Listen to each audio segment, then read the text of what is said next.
All right, I did it. 70 commandos versus WOX. This was such a bad idea. But first, what's up, cat people? Harry here with 2 cats, and the first and last video ever to be recorded with nothing but commandos on the Pizza Party map, and they did so bad.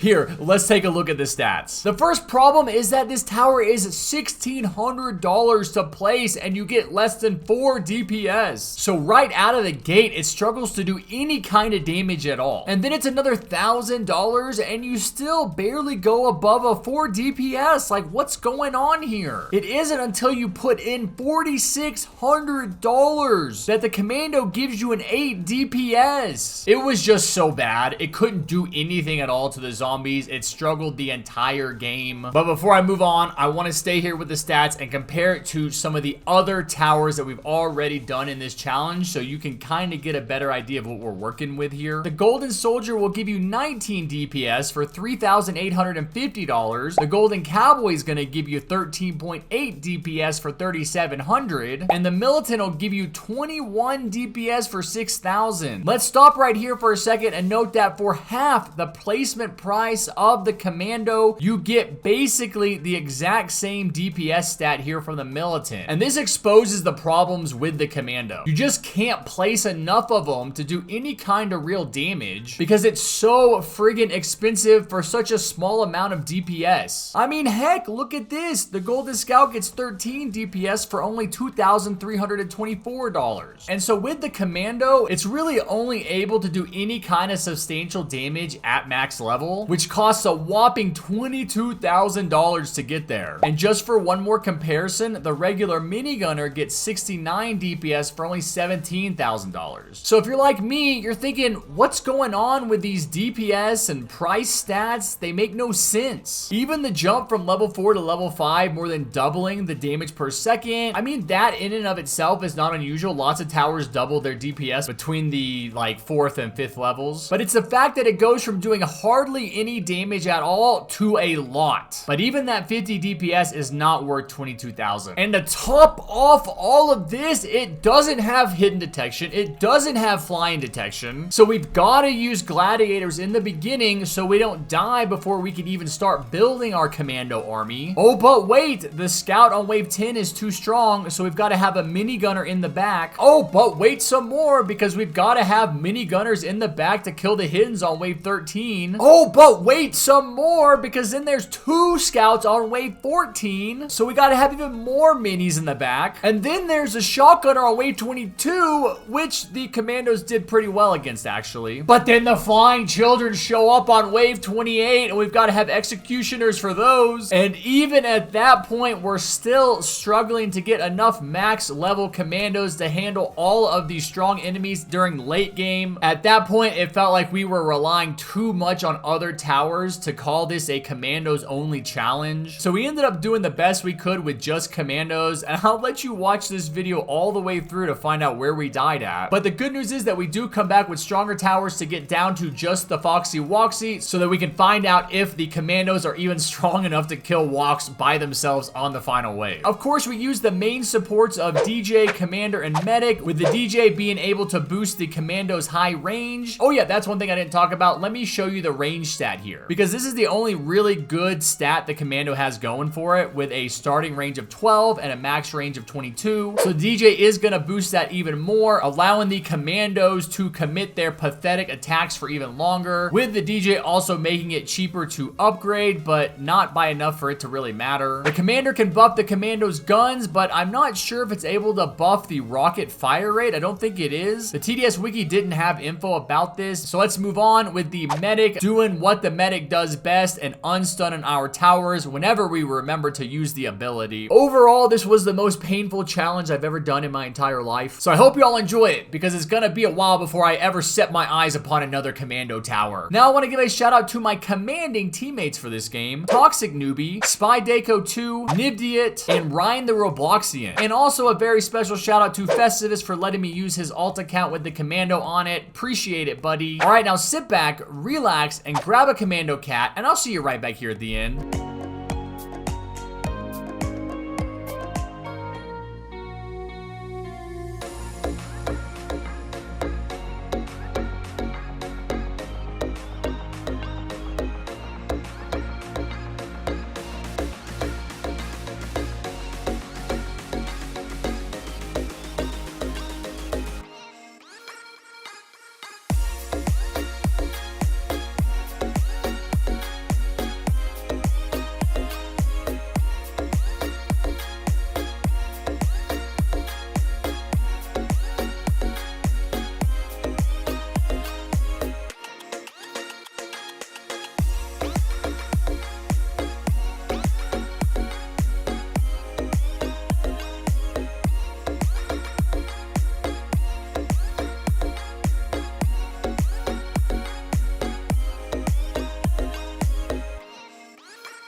Yay! This is where we died. At this point, I just thought this is too much trouble. And even if we're able to get past this wave, we're gonna end up dying on wave 36. So let's just cut to the chase and come back with the strong towers to see if the commandos can even stand a chance against the WOX the Fox.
All right, yes, this story has a happy ending. The commandos should be able to kill WOX with their crazy expensive level 550 DPS after we won with the militants 44 DPS. So at least they did that right. And I'm so sick of this tower that this video is over right now, but go ahead and let me know down in the comments what tower you want to see me try next. And on that note, if you enjoyed this video, go ahead and smash that like button with your forehead, hit the subscribe button with your big toe, and turn on notifications however you can so you don't miss any of my amazing upcoming content. And I will see you guys next time. Take care, be safe, and never forget what I always say. Peace.